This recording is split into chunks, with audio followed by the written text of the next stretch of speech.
Tema 1, selamatkan makhluk hidup, tumbuhan sahabatku, pembelajaran 1. Coba kalian amati video berikut.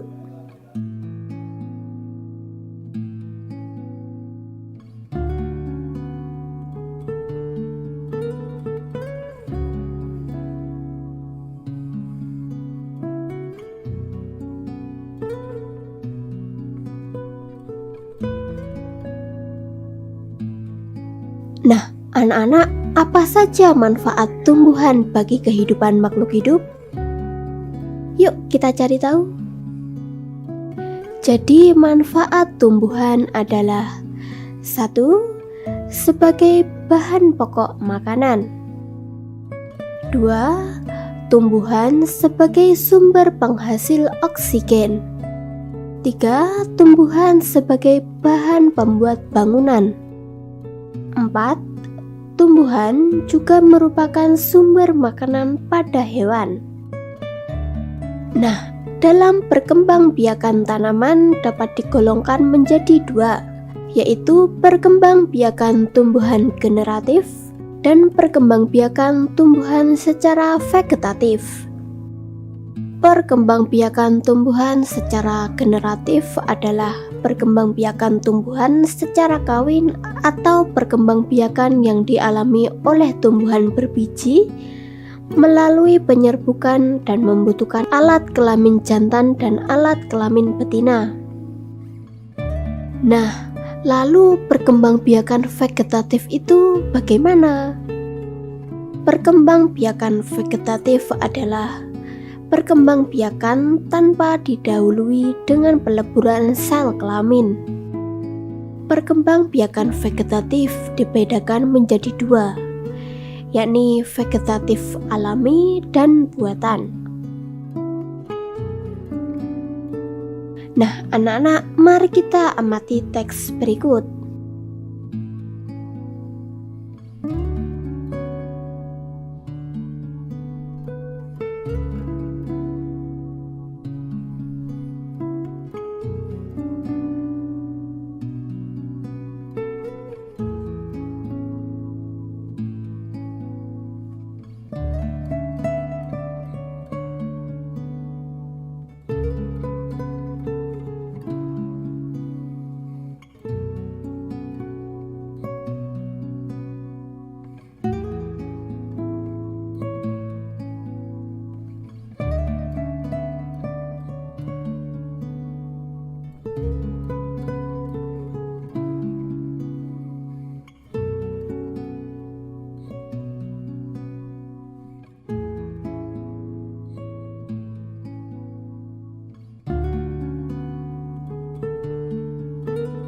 Dari teks tersebut dapat disimpulkan bahwa tanaman jagung berkembang biak secara generatif, karena dalam tumbuhan jagung perkembangbiakannya melalui proses penyerbukan dan pembuahan.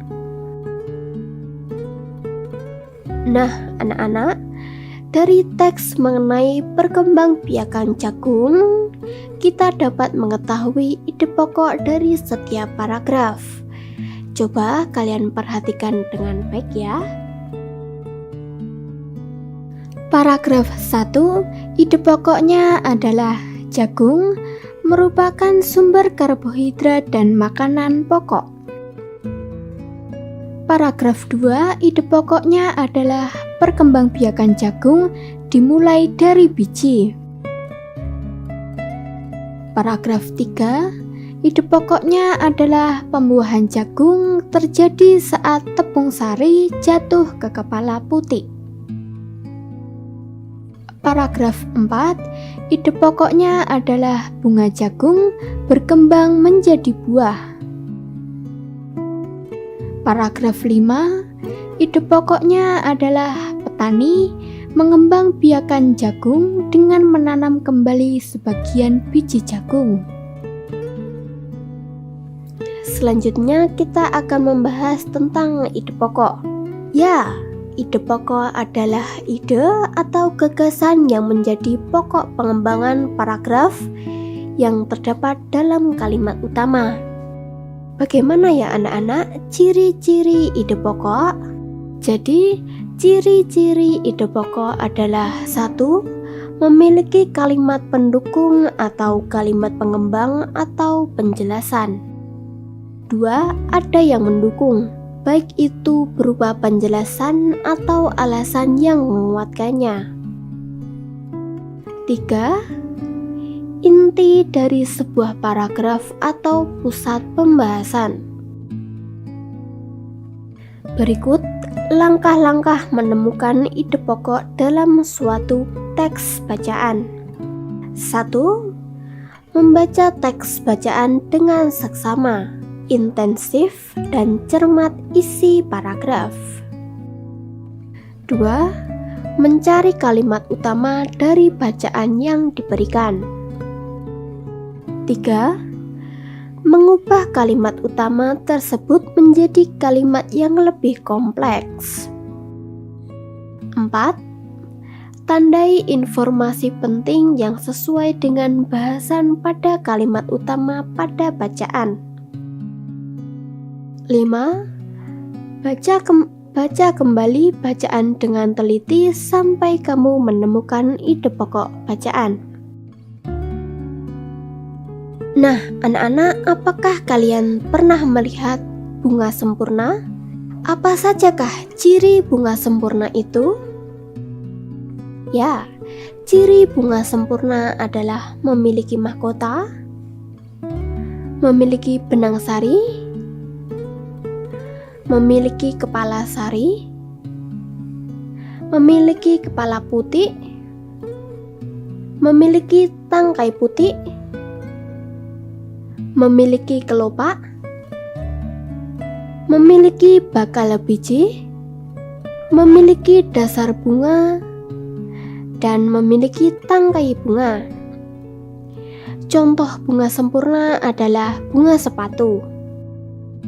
Proses perkembangbiakan generatif terjadi melalui proses penyerbukan dan pembuahan yang diawali dengan penyerbukan, yaitu melekatnya atau jatuhnya serbuk sari ke kepala putih. Setelah terjadi penyerbukan pada serbuk sari, tumbuh buluh serbuk sari yang menuju ke ruang bakal biji.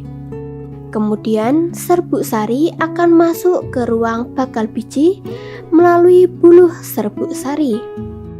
Di dalam ruang bakal biji terjadi pembuahan, yaitu peleburan serbuk sari atau sel kelamin jantan yang disebut spermatozoid dengan kepala putih, atau sel kelamin betina yang disebut sel telur.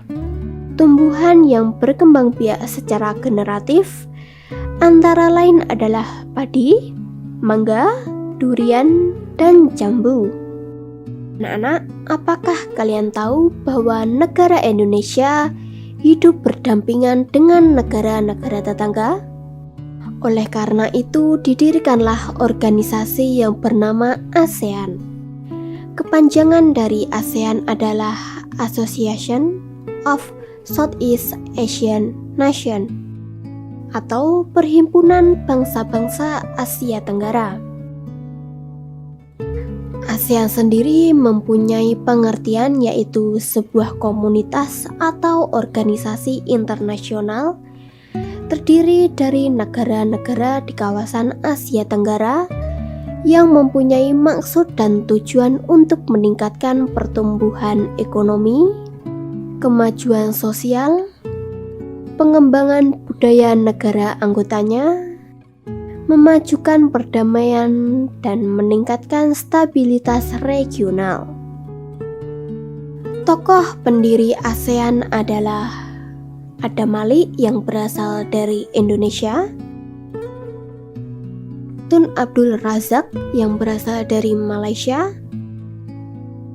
Tanat Koman yang berasal dari Thailand, S. Raja Ratman berasal dari Singapura, dan Narcisco Ramos yang berasal dari Filipina.